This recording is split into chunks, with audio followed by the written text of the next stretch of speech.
চার্টকে দুভাগে ভাগ করে একদিকে নিফটি এবং আরেকদিকে অন্যান্য সেক্টর রেখে কম্পারেটিভ ডিটেলড স্টাডি করব এই ভিডিওতে।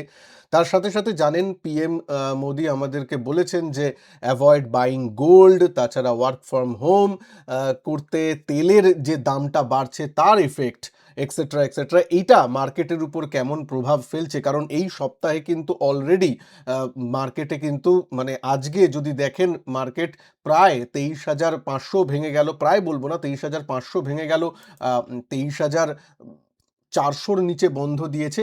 সুতরাং সেটা নিয়ে কম্পারেটিভ আলোচনা হবে। তাছাড়া এই যে পিএম এর এই ডিক্লারেশন বা এই কথা বলার কোনো কি সুদূর প্রসারী প্রভাব আছে কিনা, মানে ব্যাক এন্ডে অন্যরকম অর্থনীতির ব্যাপার হচ্ছে কিনা সেটা নিয়ে আলোচনা করব। চলুন শুরু করি। তার সাথে সাথে ভিডিও শুরু করার আগেই আমি বলবো, প্রথমে তো আপনাদের কাছে একটু ক্ষমা চেয়ে নেব যে এই রবিবার আপনাদের সাথে লাইভ আসার প্ল্যান ছিল, কিন্তু আমি দেখলাম আমি শিডিউলই করিনি। লাইভ যেহেতু শিডিউল করা হয়নি, তাই জন্য আগে থেকে আপনারা টাইমিং জানতে পারবেন না, অনেকের অসুবিধা হবে। তাই জন্য আপনাদের সাথে এই শনিবার 16ই মে আমি সন্ধে 8:30 থেকে লাইভে আসছি, ইউটিউব লাইভে। তার অলরেডি আমি কিন্তু এই শিডিউল করে দিয়েছি। আমার চ্যানেলে ভিজিট করে লাইভ ট্যাবের আন্ডারে দেখবেন, এটা পেয়ে যাবেন। এছাড়া এই ভিডিওর নিচে ডেসক্রিপশন বক্স এবং প্রথম কমেন্টেও আমি এই লাইভের লিঙ্ক দিয়ে দেব, সেখান থেকেও জয়েন করে নিতে পারেন। বা যদি সাবস্ক্রাইব করে থাকেন আমার চ্যানেলটা, ফ্রি অফ কস্টে সাবস্ক্রিপশন, ভিডিওর নিচেই দেখুন সাবস্ক্রাইব বাটন আছে, সাবস্ক্রাইব করে নিন। তাহলে ইউটিউবই আপনাকে ওই সন্ধ্যে 8:30-র সময় আগে থেকেই প্রম্পট করে দেবে বলে মনে হয়। চ্যানেল ভিজিট করলেই পেয়ে যাবেন।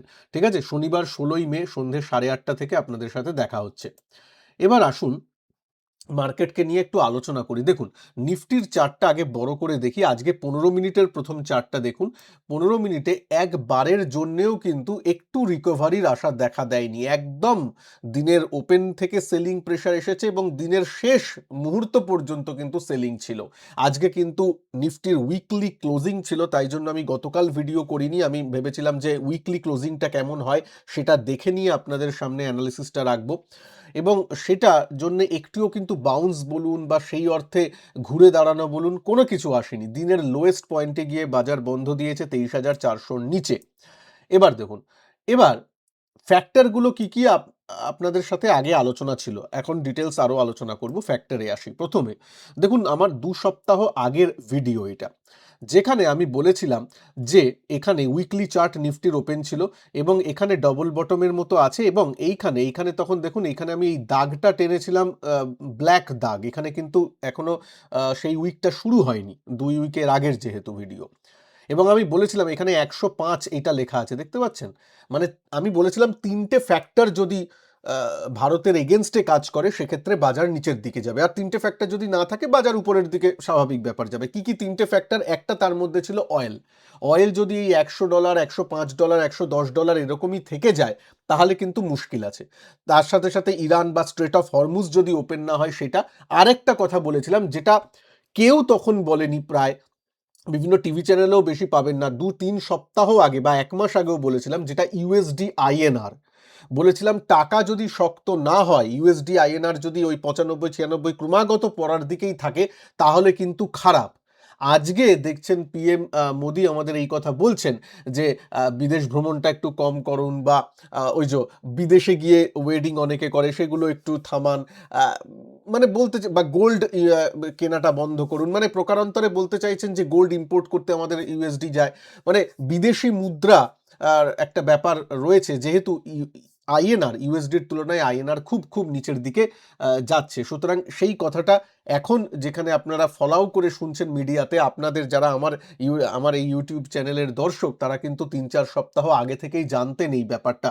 টাকার দিকে নজর রাখতে আজকেও বলছি, টাকা যতক্ষণ না মজবুত হচ্ছে ততক্ষণ মুশকিল আছে, এবং টাকাটা আলাদা করে দেখবেন না। টাকাটা কেন দুর্বল হচ্ছে সেটাও বুঝতে হবে। যেহেতু কারেন্ট অ্যাকাউন্ট ডেফিসিট বাড়ছে ইন্ডিয়ার, কেন?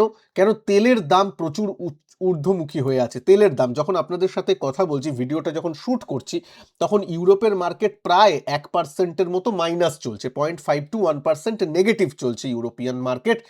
অয়েল 100 ব্রেন্ট ক্রুড $107 হয়ে গেল। এটা ফিউচারের প্রাইস। আপনারা যারা আমার ইউটিউবের দর্শক তারা এখন বুঝে গেছেন স্পট প্রাইস এর থেকেও বেশি, মানে প্রায় 110-এ ডলারে চলছে, 110-এ তেলের দাম, যেটা ইন্ডিয়ার পক্ষে খুব খারাপ। তো এই জন্যই বলছি, দেখুন, 1 সপ্তাহ 2 সপ্তাহের জন্য তেলের দাম বেড়ে থাকলো বা 1 মাসের জন্য তেলের দাম বেড়ে থাকলো, ঠিক আছে, ম্যানেজ করে নেওয়া যায়। কিন্তু যখনই তেলের দামটা 2-3 মাস ধরে বেড়ে আছে এবং মানে আগামী ভবিষ্যতেও যে এটা কমে আসবে তার কোনো আসার দেখা যাচ্ছে না। তাও আসার একটা দেখার একটা আশার আলো আছে, সেটা নিয়ে বলবো, এই ভিডিওতেই বলবো। শেষ পর্যন্ত প্লিজ একটু দেখুন। তো আশার আলো যেহেতু আপাতত দেখা দিচ্ছে না, তার জন্য কিন্তু বাজারে মনে করছে যে কারেন্ট অ্যাকাউন্ট ডেফিসিট বাড়বে, মানে তেল ইম্পোর্ট করতে হয়, তাতে অনেক বিদেশি মুদ্রা চলে যাচ্ছে এবং আমাদের যা ইম্পোর্ট করি আর যা এক্সপোর্ট করি তার মধ্যে একটা ডেফিসিট থেকে যাচ্ছে। তো এর জন্যেই কিন্তু আমাদের দেখতে পাচ্ছেন যে ব্যাপারগুলো খারাপ যাচ্ছে।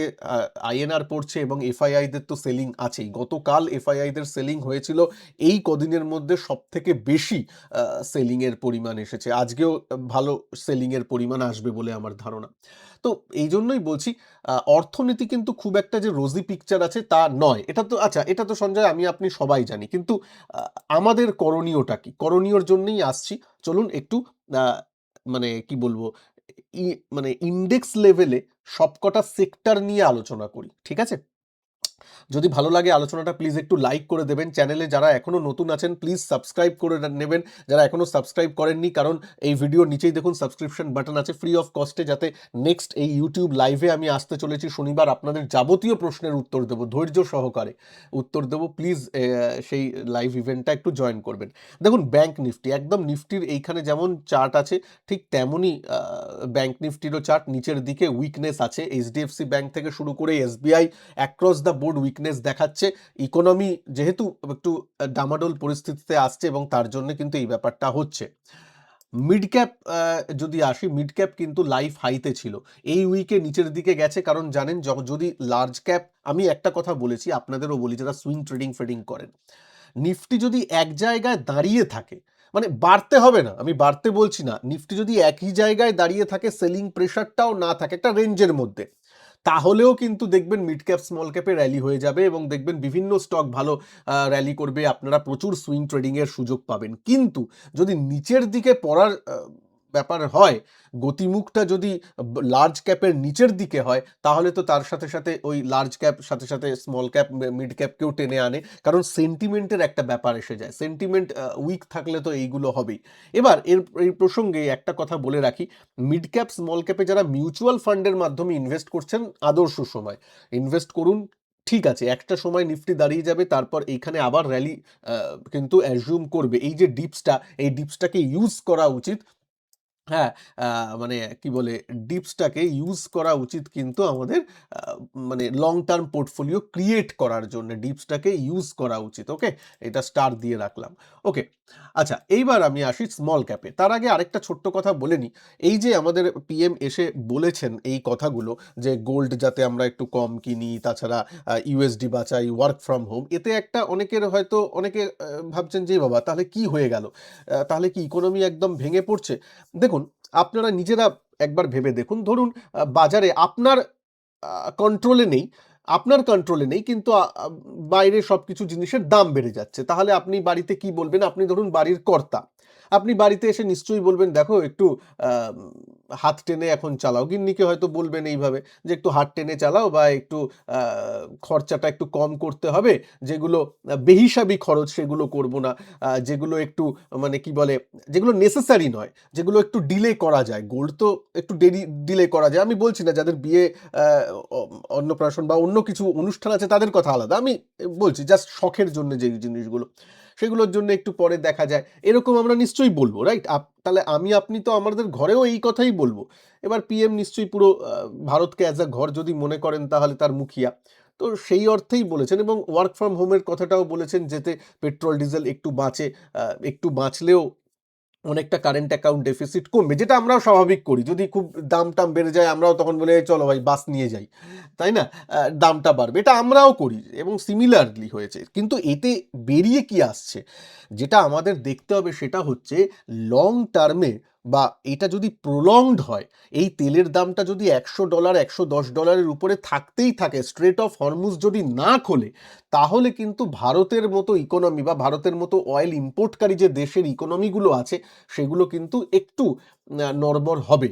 শর্ট টার্ম এফেক্টই হবে, আমি বলছি না long term effect, very long term effect একদমই নয়, শর্ট টার্ম এফেক্ট, কিন্তু সেটা এফেক্টটা পড়বে এবং সেই এফেক্টটার জন্য আমাদের প্রস্তুত থাকতে হবে। দেখুন এটার উপর তো ভারতের কন্ট্রোলও তেমন নেই, মানে স্ট্রেট অফ হরমুজ কখন কি খুলবে। একটা একটা ব্যাপার আমি আবারও বলেছি, আপনাদের এখনো বলছি, ইউএস ইরান যুদ্ধ করে নিজেদের মানে ওই ভাঁড় যায় কথাটা আছে না, ওটাও গেলে পুরো ওয়ার্ল্ডের বা অ্যাটলিস্ট ইন্ডিয়ার কিচ্ছু যায় আসবে না যদি স্ট্রেট অফ হরমুজটা খুলে যায়। তেল, শুধু তেল নয়, স্ট্রেট অফ হরমুজ দিয়ে আপনার বিভিন্ন অন্যান্য পণ্যও হয়, যেমন আপনার ফার্টিলাইজার্স, বিভিন্ন জিনিস ওখান দিয়ে পাস করে। ওই ব্যাপারটা, ওই চোক পয়েন্টটা যদি ওপেন হয়ে যায়, তারপর ধরুন ওরা যুদ্ধে রত রয়েছে, 1-2 বছর যুদ্ধ হলেও কিছু যায় আসে না, যেমন ইউক্রেন আর রাশিয়ার চলছে। তবে আমরা সবাই চাই যে যুদ্ধ তাড়াতাড়ি অবসান হোক, অনেক লোকের প্রাণহানি হচ্ছে, সেসব যাক। কিন্তু আমি মার্কেটের নিরিখে বলছি, মার্কেটের নিরিখে স্ট্রেট অফ হরমুজটা খোলা খুব খুব জরুরি, এবং যার মানে দূর দূর তক কোনো তেমন দেখা দিচ্ছে না, যাচ্ছে না যে আশা। তবে একটা আশা আছে, এই সপ্তাহেই আছে। কি সেই আশা সেটা ছোট্ট করে বলে নিয়ে বাদবাকি সব সেক্টরে আসবো। সেটা হচ্ছে চায়নার সাথে, হ্যাঁ, চায়নার সাথে ইউএস এর কিন্তু চায়না প্লাস ইউএস, ইউএস এর জানেন ইউএস এর যে প্রেসিডেন্ট মানে ডোনাল্ড ট্রাম্প চায়না ভিজিট করবেন এই উইকে শি জিনপিং এর সাথে, এবং সেখানে কিন্তু মনে করা হচ্ছে এবং হলেও হতে পারে যে ইরানের যুদ্ধ নিয়ে কোনো একটা কথা হবে। এবং জানেন চায়না মানে ইরান যদি দুটো দেশের কথা শুনে, সেটা একটা রাশিয়া একটা চায়না, মানে চায়না যদি কিছু বলে, একটা নেগোসিয়েশনের ব্যাপার যদি করে, তাহলে কিন্তু সেটা হতে পারে, মানে একটা একটা ওই ডিল সাইনের মতো কিন্তু হতে পারে, যে ডিল হচ্ছে না। আহ, আমার মনে হয় তৃতীয় পক্ষ পাকিস্তান থাকলে আর কি হয়, ওই ডাক এখান থেকে নিয়ে ওইখানে পৌঁছে দিচ্ছে, ডাক হরকরার কাজ করলে হবে না, ঠিক আছে? তো সত্যিকারের যদি মিডিয়েটার বলেন, তাহলে চায়না কিন্তু পারে, এবং চায়না ভিজিট, ইউএস এর চায়নার ভিজিটটা কিন্তু একটা ইম্পর্টেন্ট ব্যাপার। অনেকে তাকিয়ে আছেন কিন্তু যে এই এই ভিজিটে কিন্তু আমাদের ইরান এই বা স্ট্রেট অফ হরমুজ অ্যাটলিস্ট এর উপরে কোনো একটা ডিল বেরোয় কিনা। এবং সেটা যদি হয়, আমি আপনাকে বলছি, সেটা যদি হয়, তাহলে কিন্তু আবার মিড ক্যাপে, অ্যাটলিস্ট মিড ক্যাপ স্মল ক্যাপে র্যালি চলে আসবে, লাইফ হাইতে মিড ক্যাপ চলে যেতে পারে। স্মল ক্যাপের কথা এখনো বলছি না, স্মল ক্যাপ লাইফ হাই এর থেকে একটু নিচে আছে, কিন্তু মিড ক্যাপে কিন্তু তাহলে আপনি লাইফ হাই কিন্তু দেখতে পাবেন, আমার দেখার আশা আছে। তো দেখা যাক কি হয়, ইউএস এর ভিজিটটা এই উইকেই আছে। চলুন এবার আসি ইন্ডিয়া ভিক্স। ইন্ডিয়ার ভিক্স যখনই আমি দেখেছি, আপনারাও নিশ্চয়ই লক্ষ্য করেছেন, যখনই ওই 19-20 ছুঁই ছুঁই এরকম ব্যাপার করে, 18-র উপরে গেলেই কিন্তু একটু বাজার একদম নড়বড়ে হয়ে যায়, এবং সেটাই হচ্ছে। আইটি ইন্ডেক্স দেখুন উইক, এবং এখানে আপনারা একজন অনেকে বলবেন হয়তো, আচ্ছা এটা কি হচ্ছে, টাকার তো ভ্যালু তো কমছে, এবং টাকার ভ্যালু সাধারণত পড়লে, যেহেতু আইটিরা এক্সপোর্ট করে, সেহেতু আইটির স্টকগুলো সাধারণত মানে অতীতে দেখা গেছে দামগুলো বাড়ে, কিন্তু এক্ষেত্রে দাম বাড়ছে না কেন? আসলে শুধুমাত্র টাকার ব্যাপারটা নয়, এদের বিজনেসটাও ধাক্কা খাচ্ছে, এদের বিজনেসটা ভালো মতন ধাক্কা খাচ্ছে, এআই থেকে শুরু করে বিভিন্ন জায়গায় কম্পিটিশনও বাড়ছে, এবং সার্ভিস সেক্টরের সাথে যুক্ত আছে যেহেতু, সেহেতু এই আইটি কোম্পানিতে আমি আপনাদের বলেওছি যে আইটি কোম্পানিতে কিন্তু সময় লাগবে, 1-2 বছর তেমন রিটার্ন নাও আসতে পারে, কারণ আইটিগুলো এখন নিজেদের একটু সাজাচ্ছে, একটু আইটি একটু এআই স্পেসিফিক বা নিউ টেকনোলজির স্পেসিফিক হতে চলেছে, এটা হতে সময় লাগবে, এবং তারপরেই আইটি ঘুরবে, তার আগে কিন্তু নয়। আজকে তাই জন্য টিসিএস ইনফোসিসের মতো স্টক 3-4% করে পড়েছে, যেটা স্বাভাবিক নয়।